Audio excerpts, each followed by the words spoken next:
ఏ వాళ్ళ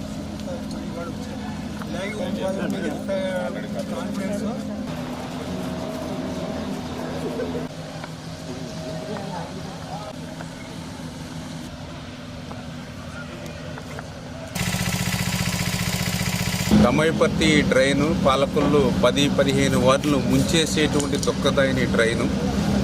ఏదైతే ఎన్నికల ముందు నేను ఒక మాట ఇచ్చాం, రేపు అధికారంలోకి వచ్చిన తర్వాత దీన్ని పూర్తి చేసేటువంటి బాధ్యత తీసుకుంటానని మాట ఇచ్చాను. ఎందుకంటే ఆ రోజు 14-19లో నేను పనులు ప్రారంభిస్తే ఆ రోజు వైసీపీ గద్దలు అడ్డుకున్నటువంటి పరిస్థితి. కొన్ని 5 సంవత్సరాల్లో వాళ్ళు ఏమన్నా చేశారని అంటే మరి ఒక్క అరబస్తా సిమెంట్ కానీ ఒక్క రూపాయి చేయలేదు కదా. నేను తెచ్చిన నిధులు కూడా రద్దు చేసినటువంటి పరిస్థితి.